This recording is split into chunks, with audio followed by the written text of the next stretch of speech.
Hello friends, नमस्कार, जोहार। The सरकारी फ्यूचर यूट्यूब चैनल में आपका बहुत बहुत स्वागत है। दोस्तों, आज हम एसएससी सीएचएसएल का फॉर्म ऑनलाइन आवेदन करने वाले हैं और साथ ही साथ आपको भी बताएंगे कि कैसे आप इस फॉर्म को स्टेप बाय स्टेप भर सकते हैं। तो चलिए वीडियो को शुरू करते हैं। वीडियो के डिस्क्रिप्शन बॉक्स में आपको एक लिंक मिल जाएगा, जिस लिंक पे आप क्लिक करेंगे तो सीधा आप इस पोस्ट पे चले आएंगे। तो इस फॉर्म का मैं कुछ छोटा सा इन्फॉर्मेशन आपको दे देता हूँ। जैसे कि इसका अप्लाई करने का जो डेट ऑन हुआ था वो 6 दिसंबर को ऑन हुआ था और जो ऑफ हो रहा है वो 4 जनवरी को ऑफ हो रहा है। पेमेंट करने का लास्ट डेट 5 जनवरी को दिया गया है और जो इसका एग्ज़ाम वगैरह होगा वो भी डेट आप यहाँ पे देख सकते हैं। फरवरी और मार्च के मंथ में ये ले लेगा। अगर फ़ीस की बात करें तो यहाँ पे 100 रुपीज़ फ़ी है जनरल ओबीसी के लिए, और कैटेगरी के लिए यहाँ पे फ्री रखा गया है। इसमें से कुछ 200 रुपये करेक्शन चार्जेस है फर्स्ट टाइम के लिए और 500 रुपये सेकेंड टाइम के लिए। तो ये सब डिटेल्स आप यहाँ पे आके पढ़ सकते हैं, बट मैं आपको अभी सीधा सीधा ले चलता हूँ कि आप किस तरह इस फॉर्म का रजिस्ट्रेशन करेंगे और ऑनलाइन आवेदन करेंगे। तो सबसे पहले हम यहाँ पे रजिस्ट्रेशन पे क्लिक करते हैं। रजिस्ट्रेशन पे क्लिक करने के बाद आप देख सकते हैं कि यहाँ पे एक नया रजिस्ट्रेशन करने का पेज खुल गया। बट मैं आपको पहले एक बता देता हूँ कि अगर आप पहले एसएससी का कोई भी फॉर्म भरे होंगे, या फिर एसएससी एमटीएस हो गया, या फिर एसएससी सीजीएल हो गया, या फिर एसएससी जीडी का फॉर्म हो गया, यानी कि एसएससी का कोई सा फॉर्म आप पहले अगर भरे होंगे तो आप इस रजिस्ट्रेशन को स्किप करके सीधा आप होम टैब पे जाएंगे और यहाँ पे अपना यूज़र नेम यानी कि रजिस्ट्रेशन नंबर और पासवर्ड डालेंगे और लॉगिन करके आगे फॉर्म भरेंगे, जो कि मैं आपको आगे बताऊंगा। लेकिन मैं मान के चल रहा हूँ कि आप जो है वो नए और फ्रेशर कैंडिडेट है, तो मैं यहाँ पे सबसे पहले रजिस्ट्रेशन का प्रोसेस करूँगा, उसके बाद इस लॉगिन वाले पेज पे आऊँगा। अगर आप पहले से रजिस्ट्रेशन कर लिए हैं तो वीडियो को आप स्किप करके आगे बढ़कर ये लॉगिन वाले सेक्शन में जाकर वीडियो को देख सकते हैं। तो चलिए मैं अभी सबसे पहले रजिस्ट्रेशन कर लेता हूँ। तो इसके लिए आप यहाँ पे देखिए, यहाँ पे एक लिंक बना हुआ है, न्यू यूज़र रजिस्टर नाउ। इस पर आप सिंपली क्लिक करेंगे। क्लिक करने के बाद आपके सामने देख सकते हैं यहाँ पे एक रजिस्ट्रेशन का पूरा फॉर्म ओपन हो जाएगा। इसी फॉर्म को हम लोग पहले स्टार्ट करेंगे। तो चलिए सबसे पहले आप पहला ऑप्शन देखते हैं। यहाँ पे पूछ रहा है डू यू हैव आधार, क्या आपके पास आधार नंबर है।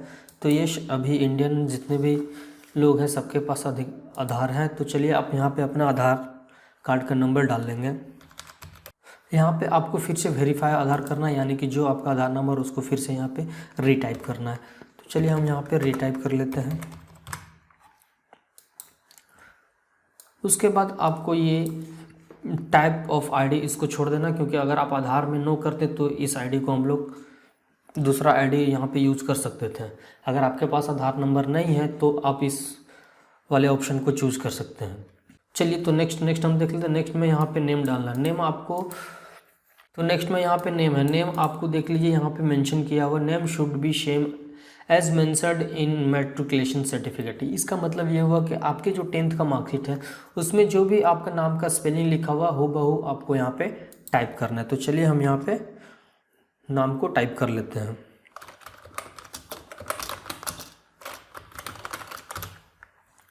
उसके बाद फिर से वेरीफाई करना है और आपको यहाँ फिर से नाम को टाइप करना है।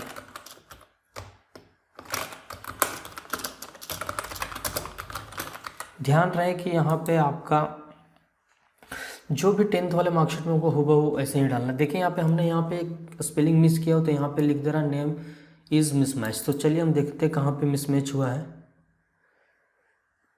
तो देखिए यहाँ पे आई मैंने छोड़ दिया था। उसके बाद चलिए हम नेक्स्ट वाले ऑप्शन देखते हैं। नेक्स्ट में है आपका फादर्स नेम।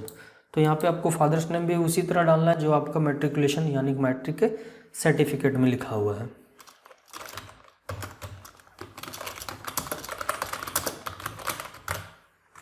उसके बाद फिर से आपको यहाँ पे रीटाइप करना है।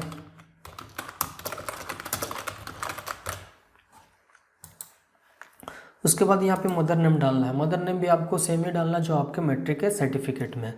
तो चलिए हम यहाँ पे मदर नेम डाल लेते हैं। फिर से यहाँ पे आपको रीटाइप करना है। ध्यान रखें कि जो भी आप मिसमैच करेंगे तो यहाँ पे आपको रेड लाइन में दिखेगा, ठीक है। तो चलिए हम इसको ठीक कर लेते हैं। ये सही हो गया। अब आपको यहाँ पे डेट ऑफ बर्थ डालना है। डेट ऑफ बर्थ भी आपको सेम डालना है जो आपके मैट्रिक के सर्टिफिकेट में है। तो चलिए हम यहाँ पे डेट ऑफ बर्थ भी डाल लेते हैं।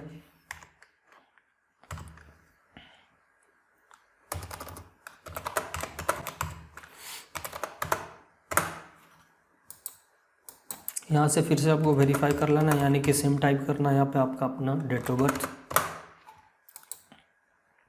उसके बाद यहाँ पे आपका मैट्रिकुलेशन का डिटेल्स आप डालना है 6 वाले नंबर पे। आप यहाँ पे साफ साफ देख सकते हैं matriculation 10th class examination details. तो सबसे पहले क्या है, यहाँ पे बोर्ड चूज करने बोल रहा है।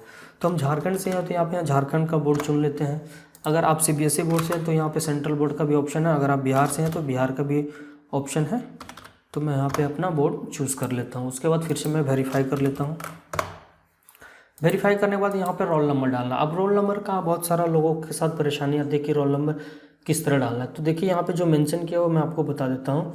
फर्स्ट वाले जो ऑप्शन में लिखा हुआ है यहाँ पे आप साफ साफ देख सकते हैं, roll number should be same as a mention in matriculation certificate. यहाँ पे क्या लिख रहा है कि रोल नंबर आपको वही डालना है जो आपके मैट्रिकुलेशन यानी मैट्रिक के सर्टिफिकेट में है।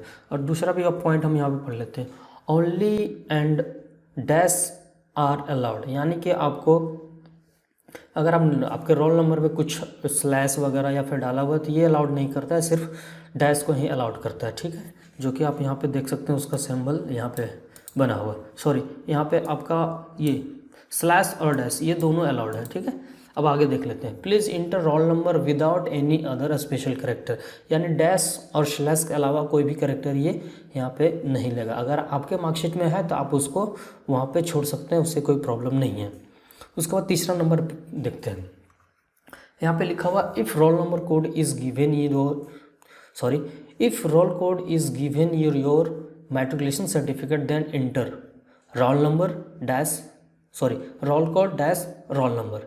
तो आपको समझ में आ गया। अगर आपके मार्कशीट में रोल कोड के साथ रोल नंबर भी है, यानी कि रोल नंबर और रोल कोड दोनों मौजूद है, तो आप पहले रोल कोड को डालेंगे, उसके बाद रोल नंबर को डालेंगे। चलिए देख लेते हैं कि किस तरह डालना है। तो अगर हम झारखंड बोर्ड की बात करें तो यहाँ पे रोल कोड और रोल नंबर हम लोग को दोनों दिया जाता है। तो चलिए हम सबसे पहले यहाँ पे रोल कोड और रोल नंबर दोनों कैसे यहाँ पे डालना है वो देख लेते हैं। तो मेरा जो रोल कोड है वो 26004 है और जो रोल नंबर है वो है आपका 4 डिजिट का। तो यहाँ पे 4 डिजिट का देख लीजिए किस तरह है, 0145। ये मेरा हो गया रोल कोड के साथ रोल नंबर। आप चाहे तो सिर्फ रोल नंबर में डाल सकते हैं, उसमें कोई दिक्कत वाली बात नहीं है, लेकिन जैसा कि ये मेंशन किया हुआ तो आपको यहाँ पे दोनों डालना ही पड़ेगा।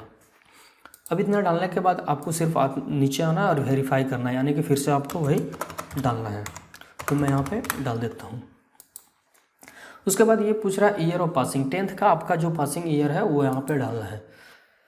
तो मैं यहाँ पे डाल देता हूँ, मेरा 10th का जो पासिंग ईयर है वो है, कहाँ गया, 2016। ठीक है, तो मैं यहाँ पे 2016 डाल देता हूँ। अब यहाँ जेंडर चूज करने के लिए है, तो आप अगर फीमेल है तो फीमेल चूज करेंगे। मेरी कंडीशन में तो मैं यहाँ मेल कर रहा हूँ। फिर से आपको वेरीफाई जेंडर करना है और फिर से यहाँ पे टिक आउट करना है। अब ये पूछ रहा है लेवल ऑफ क्वालिफिकेशन, आपका क्वालिफिकेशन का क्या लेवल है, यानी कि आप हाईएस्ट कितने पढ़े लिखे हैं। तो मैं यहाँ पे 12th डाल रहा हूँ। उसके बाद आपको यहाँ पे मोबाइल नंबर यूज़ करना है। मोबाइल नंबर आपको मोबाइल नंबर आप वही यूज़ करेंगे जो आपका एक्टिव होगा। तो चलिए हमने यहाँ पे मोबाइल नंबर डाल दिया और यहाँ पे आपको ईमेल आईडी यूज़ करना है।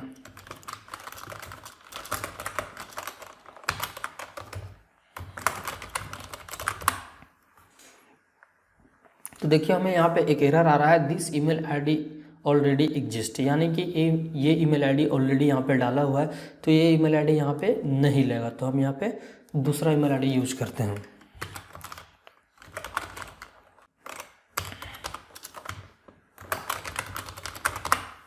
तो चलिए हमने यहाँ ईमेल आईडी भी डाल दिया। अब यहाँ पे लास्ट पूछ रहा है कि आपका स्टेट कौन सा है, तो आपको यहाँ पे अपना स्टेट सेलेक्ट कर लेना है। स्टेट कहने का सेंस है कि अगर आप एक स्टेट से दूसरे स्टेट में रह रहे हो तो आपको वही स्टेट डालना होगा जो कि आपका जहाँ से रेसिडेंशियल बन सके। ठीक है, तो आपको स्टेट वही चूज करना है। इतना करने के बाद एक बार आप फिर से रिव्यू कर लेंगे पूरा कि आपने जो डाटा डाला यानी कि जो भी नाम वगैरह लिखे क्या वो सही है या नहीं वेरीफाई कर लेंगे। उसके बाद सिंपली आप यहाँ पे सेव पे क्लिक करेंगे। सेव पे क्लिक करने के बाद यहाँ पे आपको मोबाइल नंबर और ईमेल आईडी शो होगा, जो कि आपको अच्छी तरह से चेक कर लेना है क्योंकि इस पर OTP आएगा।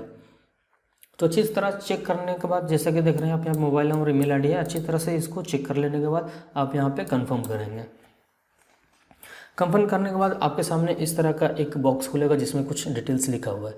इसमें लिखा हुआ बेसिक डिटेल्स आर सेव्ड, यानी कि जो भी आप डिटेल डाले थे वो सेव हो चुका है। Registration is partial and should be completed with in 14 days, यानी कि ये आपका रजिस्ट्रेशन आधा हुआ है, आधा आपको 24 दिन के अंदर कंप्लीट करना है। अगर आप कंप्लीट नहीं करते हैं तो ये पूरा का पूरा डाटा ऑटोमेटिकली डिलीट हो जाएगा। ठीक है, तो उसके बाद ये बोल रहा है please check both inbox and spam folder of your email. Email आपको चेक करने के लिए बोल रहा है क्योंकि वहाँ पे आपको लॉगिन यानी कि रजिस्ट्रेशन और पासवर्ड उसमें भेजा गया है। तो चलिए हम लोग यहाँ पे चेक कर लेते हैं। तो देखिए रजिस्ट्रेशन नंबर हमको यहीं पे शो कर दिया है और पासवर्ड हमको वहाँ पे अपना मोबाइल नंबर या फिर ईमेल पे मिल जाएगा। तो हम वहाँ से चेक कर लेते हैं। इतना करने के बाद आपको सिंपली यहाँ पे ओके बटन पे क्लिक करना है। इतना करने के बाद हमको जो अभी रजिस्ट्रेशन नंबर मिला था उसी के माध्यम से हम यहाँ पे लॉगिन करेंगे, या फिर आप अपने ईमेल और मोबाइल पे जाके चेक करेंगे तो वहाँ भी आपको रजिस्ट्रेशन नंबर और पासवर्ड मिल जाएगा। तो चलिए यहाँ पे रजिस्ट्रेशन नंबर हम लोग यहाँ पे डाल लेते हैं। उसके बाद यहाँ पे हम लोग पासवर्ड डाल लेते हैं। पासवर्ड डालने के बाद यहाँ पे कैप्चा डालना होगा। कैप्चा डालने के बाद यहाँ पे सीधा आपको लॉगिन करना है। जब आप लॉगिन करेंगे तो आपके सामने एक और रजिस्ट्रेशन का फॉर्म खुल जाएगा जहाँ पे चेंज पासवर्ड लिखा हुआ होगा, जैसा कि आप देख सकते हैं यहाँ पे। इसमें से आपको क्या करना है कि जो आप अपने अभी पासवर्ड डाल के लॉगिन किया वो पासवर्ड को यहाँ से फिर से डालना है। तो चलिए वो पासवर्ड आप लोग डाल लें, 4 डिजिट का रहता है, ध्यान दें। उसके बाद आपको न्यू पासवर्ड सेट करना है। न्यू पासवर्ड सेट करने के लिए हमको यहाँ पे कुछ गाइडलाइंस दिया हुआ रहा है, जैसे कि यहाँ पे लिखा हुआ फर्स्ट में एटलीस्ट 1 कैपिटल लेटर है, यानी कि जो भी पासवर्ड आप डालेंगे उसका एक अक्षर बड़ा होना चाहिए। उसके बाद लिखा हुआ एटलीस्ट 1 नंबर, कम से कम एक नंबर उसमें यूज़ किया हुआ चाहिए। और एटलीस्ट 1 स्पेशल करेक्टर $, या फिर परसेंटेज या फिर स्टार, कुछ भी आप एक स्पेशल करेक्टर यहाँ पे यूज कर सकते हैं। बी एटलीस्ट 8 करेक्टर, कम से कम 8 करेक्टर का पासवर्ड होना चाहिए। तो मैं यहाँ पे सिंपल आपको पासवर्ड का तरीका बता देता हूँ। यहाँ जो आप पासवर्ड आप यूज़ करेंगे तो अपना नाम का @ के साथ आप कुछ भी लगा सकते हैं, 2020, 2023, या फिर डेट ऑफ बर्थ का ईयर लगा सकते हैं, यानी कुछ भी लगा सकते हैं। तो मैं यहाँ पे सिंपल पासवर्ड रख रहा हूँ, इस तरह से आप भी रख सकते हैं। जैसा कि यहाँ पे जो नाम था मैं यहाँ पे नाम डाल रहा हूँ, उसके साथ @123 लगा रहा हूँ। तो आप यहाँ पे देख सकते हैं कि सारे के सारे यहाँ पे ग्रीन हो गया। ग्रीन हो गया का मतलब कि हम इसके पासवर्ड पॉलिसी को पूरा फॉलो कर रहे हैं। तो चलिए आप भी इसी तरह फिर से यहाँ पे रिपीट कर लेना उसी पासवर्ड को जो हमने वहाँ पे ऊपर में डाला था।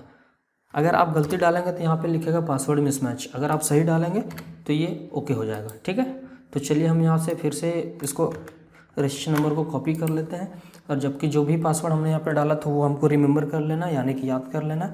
उसके बाद यहाँ पे आप यहाँ पे सबमिट करेंगे। तो चलिए हम यहाँ पे सबमिट बटन पे क्लिक करते हैं। इतना करने के बाद यहाँ से फिर आपको यहाँ क्लोज कर लेना है, फिर से आपको लॉगिन पेज पे चले आना। जैसा कि आप देख सकते हैं आप लॉगिन पेज पे हम लोग आ गए, और यहाँ पे आपको फिर से लॉगिन करना है। यहाँ पे पासवर्ड आप ध्यान रखें कि वो 4 डिजिट वाला नहीं डालेंगे, यहाँ पे आप नया पासवर्ड डालेंगे जो कि हमने अभी सेट किया था। पासवर्ड डालने के बाद फिर से आपको यहाँ पे कैप्चा डालना है। अगर कैप्चा आपको समझ में नहीं आ रहा है तो यहाँ ट्राई अनदर करके आप दूसरा कैप्चर को लोड कर सकते हैं। जैसे कि आप यहाँ पे देख सकते हैं हमने यहाँ पे नया कैप्चा लोड कर लिया है।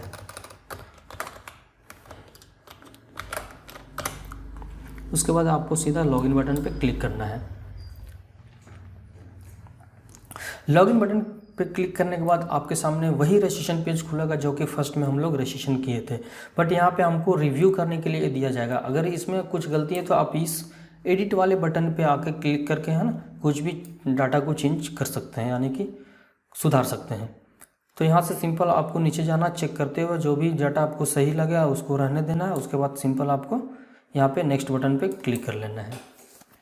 जब आप नेक्स्ट बटन पे क्लिक करेंगे तो उसका जो रजिस्ट्रेशन का जो पार्ट 2 होता है वो हमको यहाँ पे भरने के लिए आ जाएगा। तो यहाँ पे आप देख सकते हैं कि फर्स्ट में हम लोग को क्या मिला हुआ है। तो फर्स्ट वाले ऑप्शन में हमको यहाँ पे कैटेगरी सेलेक्ट करने के लिए दे रहा है, जो कि हम यहाँ पे कैटेगरी सेलेक्ट कर ले रहे हैं। हम एससी कैटेगरी से आते हैं तो हम यहाँ पे एससी सेलेक्ट करेंगे। अगर आप जनरल या फिर ईडब्ल्यूएस या फिर ओबीसी से आते हैं तो आप यहाँ पे क्लिक करेंगे। तो चलिए हम यहाँ पे एससी पे क्लिक कर लेते हैं, फिर से यहाँ पे वेरीफाई कर लेते हैं। उसके बाद नेशनलिटी यहाँ पे इंडियन डालते हैं। आइडेंटिफिकेशन मार्क, यहाँ पे एक आपको पहचान का चिन्ह देना होगा, जो कि तिल हो सकता है या फिर कट का निशान हो सकता है, वर्ण का निशान हो सकता है। ठीक है, तो ये हाथ या पैर या फेस वगैरह में कहीं भी हो सकता है। तो चलिए मैं यहाँ पे अपना डाल लेता हूँ, अमोल ऑन द लेफ्ट चिक। ये मेरा आइडेंटिफिकेशन मार्क हो गया। उसके बाद यहाँ पे नेक्स्ट ऑप्शन है are you person with benchmark disability, यानी कि अगर कोई विकलांग व्यक्ति है तो यहाँ पे यस करेगा और जो भी उसका डिटेल्स है वो यहाँ पे अपने फिल करेगा। तो मैं मान के चल रहा हूँ कि यहाँ पे नो होगा। ठीक है, अब आते हैं हम लोग एड्रेस पे। परमानेंट एड्रेस और प्रेजेंट एड्रेस, यहाँ पे दो एड्रेस आपको यहाँ देखने को मिल रहा है। परमानेंट एड्रेस आप वही डालेंगे जो आपके रेसिडेंशियल सर्टिफिकेट में होगा, और प्रेजेंट एड्रेस आप वो डालेंगे जो आपके आधार कार्ड में होगा। अगर दोनों सेम है तो फिर आप एक ही जगह पे डालेंगे, वो दोनों जगह फिल हो जाएगा। जैसे कि हम यहाँ पे आप देख सकते हैं मेरा परमानेंट और प्रेजेंट एड्रेस दोनों एक ही है। तो यहाँ पे मैं डाल देता हूँ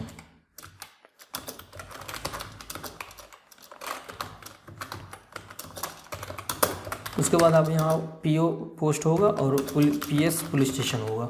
ठीक है, उसके बाद मैं यहाँ पे अपना स्टेट सेलेक्ट कर लेता हूँ। स्टेट के बाद आपको डिस्ट्रिक्ट सेलेक्ट करना है। उसके बाद आपको यहाँ पे पिन कोड लगाना है। उसके बाद देखिए जैसा कि मैंने बोला था कि परमानेंट एड्रेस और प्रेजेंट एड्रेस दोनों मेरा सेम है, तो हम यहाँ पे यस करेंगे। ये पूरा का पूरा डाटा वो नीचे फिल हो जाएगा। ये फिल हो गया।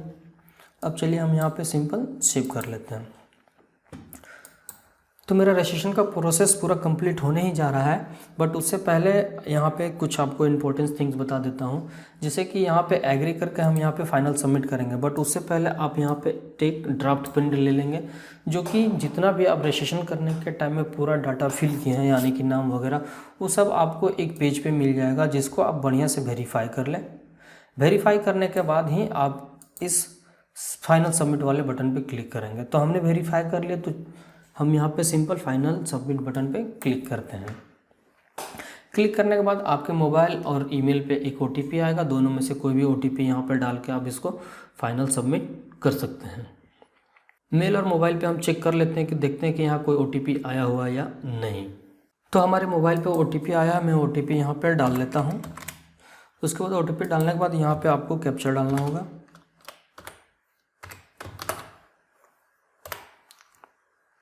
कैप्चर डालने के बाद सिंपल यहाँ पे आपको सबमिट करना होगा। सबमिट करने के बाद ये आपका रजिस्ट्रेशन पूरा हो चुका है। रजिस्ट्रेशन होने के बाद आपको इस तरह का इंटरफेस दिखेगा। आप यहाँ पे लेटेस्ट नोटिफिकेशन पर जाके जितना भी सारे वैकेंसीज है आप यहाँ पे देख सकते हैं। जितना भी सारे होंगे सारे का लिस्ट मिल जाएगा यहाँ पे, और जो लेटेस्ट वैकेंसी होगा वो यहाँ पे आपको दिख रहा होगा कि क्या डेट्स वगैरह हैं। तो ये था आपका एसएससी का रजिस्ट्रेशन। यहाँ तक आपका एसएससी का पूरा रजिस्ट्रेशन हो चुका है। अब हम आपको दिखाते हैं कि आप फॉर्म को किस तरह नया फॉर्म को भरेंगे। तो सबसे पहले हम यहाँ से लॉग आउट कर लेते हैं इसको। जब आपका रजिस्ट्रेशन पूरा कंप्लीट हो जाएगा उसके बाद आप यहाँ से वैकेंसीज का जितना भी ऑनलाइन वैकेंसीज आता है उसका फॉर्म आप यहाँ से भर सकते हैं। तो फिलहाल हम यहाँ पे इस वीडियो में आपको एसएससी सीएचएसएल का वैकेंसी भरने के लिए यहाँ पे आपको दिखाएंगे, और रजिस्ट्रेशन करने तो पहले बता चुके हैं। अब मैं आपको दिखाऊंगा या बताऊंगा कि कैसे आप एसएससी सीएचएसएल का वैकेंसी ऑनलाइन अप्लाई कर सकते हैं। तो रजिस्ट्रेशन आपका कंप्लीट हो गया है। उसके बाद हम यहाँ पे सीधा यूज़र नेम डालेंगे, यानी कि जो रजिस्ट्रेशन नंबर होगा। उसके बाद यहाँ पे आपको पासवर्ड डालना है। पासवर्ड डालने के बाद यहाँ पे सिंपल आपको जो भी कैप्चा यहाँ पे दिख रहा होगा वो आपको यहाँ पे डाल लेना है। उसके बाद सीधा आप यहाँ पे लॉगिन बटन पे क्लिक करेंगे। लॉगिन बटन पर क्लिक करने के बाद आप सिंपल इस वाले पेज पे आ जाएंगे। आप यहाँ पे देख सकते हैं लेटेस्ट नोटिफिकेशन के सेक्शन में। अगर आपका यहाँ पे क्लिक होगा तो आपका दूसरा कुछ दिखाएगा, बट आपको यहाँ पे सिंपल आना है लेटेस्ट नोटिफिकेशंस। इस वाले जब पेज पे आएंगे तो आपको यहाँ पे देखिए फर्स्ट में ही आपको दिख जाएगा सीएचएसएल का फॉर्म। ये आप यहाँ पे देख सकते हैं स्टार्ट डेट 6 दिसंबर और एंड डेट 4 जनवरी को दिया हुआ है। यहाँ आने के बाद आपको बहुत सारे लिंक्स मिल जाएंगे, जैसा कि नोटिफिकेशन का लिंक है और यहाँ पे अप्लाई का लिंक है। तो सिंपल हम लोग यहाँ पे अप्लाई वाले लिंक पे क्लिक करेंगे। लिंक पे क्लिक करने के बाद आपके सामने एक फॉर्म खुल जाएगा, जो कि आपने रजिस्ट्रेशन किया था तो उसका कुछ डेटा यहाँ पे आपको दिखाई पड़ेगा, जो कि आप डेटा को यहाँ पे वेरीफाई कर लेंगे। अगर गलत होगा तो आप यहाँ पे मॉडिफाई रजिस्ट्रेशन पे जाके आप यहाँ पे डेटा को चेंज कर सकते हैं, यानी कि आपका नाम वगैरह, डेट वगैरह कुछ भी अगर आपको गलत दिख रहा है तो आप यहाँ पे आके चेंज कर सकते हैं। तो चलिए अभी हम लोग यहाँ पे नीचे जाते हैं, देखते जाते हैं कि क्या क्या यहाँ पे डेटा दिया हुआ है और क्या हमें भरना है। तो आप देख सकते हैं कि ये 14 नंबर तक डेटा भरा हुआ है और 15 नंबर से हम लोग को शुरू करना है। तो यहाँ पे 15 नंबर में दिया हुआ है एग्जामिनेशन सेंटर, तो यहाँ पे आपको एग्जामिनेशन सेंटर चूज कर लेना है। देखिए यहाँ पे सेंटर आपको रीजन वाइज दिया हुआ है, तो यहाँ पे 3 आपको सेंटर चूज करना है, वो भी तीनों आपको अपने ही रीजन में चूज करना है। यानी कि अगर आप सेंट्रल रीजन में कोई एक सेंटर चूज कर लेते तो 2 और जो सेंटर चूज करना है वो भी सेंट्रल रीजन में ही चूज करना होगा, ना कि दूसरा रीजन में। तो हमें इस बात का ख्याल करना होगा, ठीक है। तो हम आते हैं ईस्टर्न रीजन से, तो हम यहाँ पे ईस्टर्न रीजन का कोई एक सेंटर चूज कर लेते हैं, जो कि हम यहाँ पे चूज कर रहे हैं रांची। उसके बाद दूसरा जो सेंटर है वो हम ले रहे हैं धनबाद, और तीसरा जो सेंटर है वो हम नज़दीकी कोई ले लेते हैं, तो हम यहाँ पे आसनसोल ले लेते हैं, ठीक है। ये 3 मेरा सेंटर यहाँ पे चूज़ हो चुका है। उसके बाद ये पूछ रहा है मीडियम ऑफ टाइपिंग, यानी कि टाइपिंग जब होगा तो आप कौन सा लैंग्वेज में प्रीफर करेंगे, यानी कि किस लैंग्वेज में आप टाइपिंग देंगे। तो हम यहाँ पे इंग्लिश को चूज़ कर रहे हैं। आप अगर हिंदी में देने के लिए कंफर्टेबल है तो आप हिंदी में भी दे सकते हैं और यहाँ पे हिंदी चूज़ कर सकते हैं, ठीक है। तो चलिए अब हम आगे बढ़ते हैं। आगे यहाँ पे दिखा हुआ है whether 12th standard pass in science, क्या आप साइंस 12th स्टैंडर्ड से पास हैं। अगर आप पास हैं तो फिर डाटा एंट्री ऑपरेटर के लिए आप एलिजिबल हैं, ठीक है। और भी कुछ वैकेंसीज हैं जिसके लिए आप एलिजिबल माने जाएंगे। तो यहाँ पे अगर आपका 12th साइंस से हुआ है तो आप यस करेंगे, अन्यथा आप यहाँ पे नो करेंगे। तो मेरे केस में यहाँ पे मैं नो कर रहा हूँ, क्योंकि मेरा 12th में साइंस नहीं था। उसके बाद यहाँ पे नेक्स्ट में पूछ रहा है क्या आप एक्स सर्विसमैन हैं, तो यहाँ पे नो होगा। अगर आप हैं तो यस करेंगे, वैसे ज़्यादातर लोग नो ही होंगे, ठीक है। उसके बाद आपको सिंपल धीरे नीचे आना है, धीरे धीरे करके आप यहाँ पे देखेंगे कौन सा ऑप्शन यहाँ पे अवेलेबल है भरने के लिए, उसको आप यहाँ पे होल्ड करेंगे। तो देखिए यहाँ पे लिखा हुआ है द सिंकिंग एज रिलैक्सेशन, क्या आपको एज में छूट चाहिए। तो हमें अभी नहीं चाहिए, क्योंकि एज शायद इसमें 18 से 27 है, तो हम 27 अभी क्रॉस नहीं कर रहे हैं। अगर आप 27 क्रॉस कर लेते हैं और SC कैटेगरी में है या फिर OBC में है तो आपको 3 साल और 5 साल का छूट मिलेगा, जिसके लिए आप यहाँ पे यस करेंगे। तो हम यहाँ पे नो कर रहे हैं। उसके बाद आपको यहाँ फिर से आना है।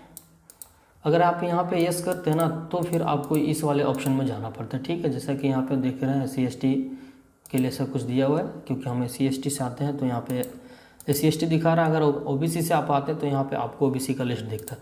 तो इस पर ज़्यादा हम लोग चर्चा नहीं करेंगे, सिंपल यहाँ पे नो करके हम लोग आगे बढ़ेंगे।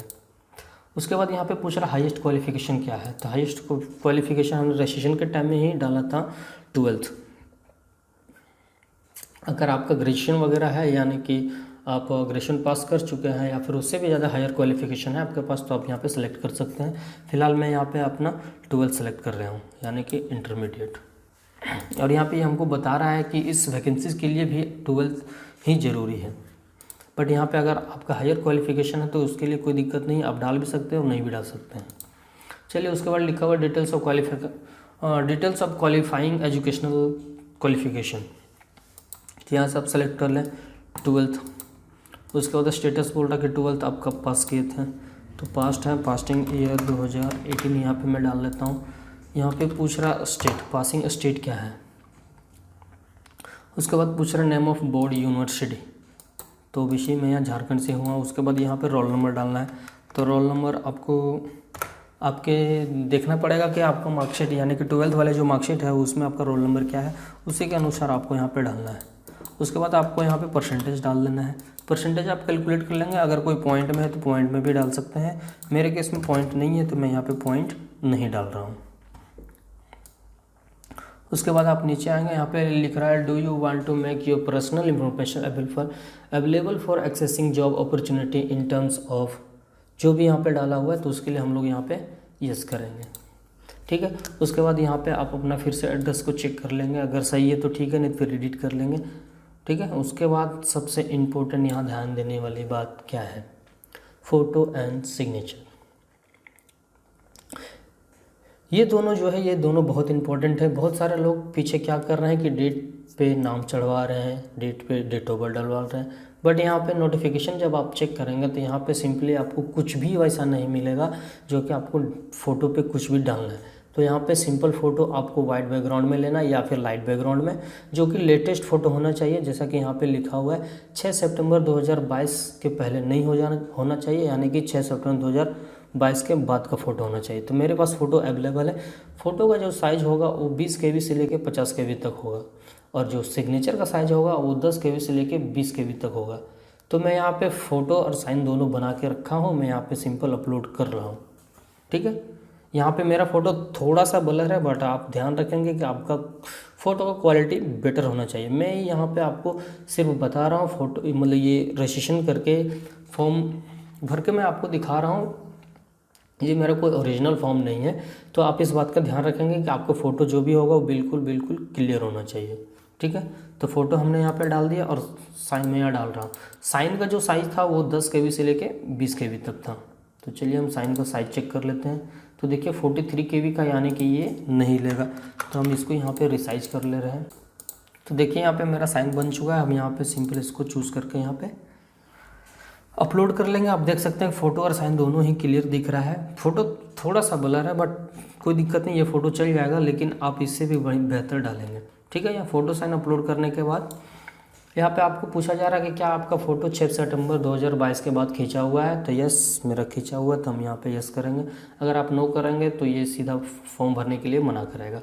तो यहाँ पे हम यस कर लेते हैं। यस करने के बाद सीधा अब आपको यहाँ पे नीचे आना है और आई एग्री वाले बटन पे टिक आउट करके आपको यहाँ पे कैप्चा फिल करना है।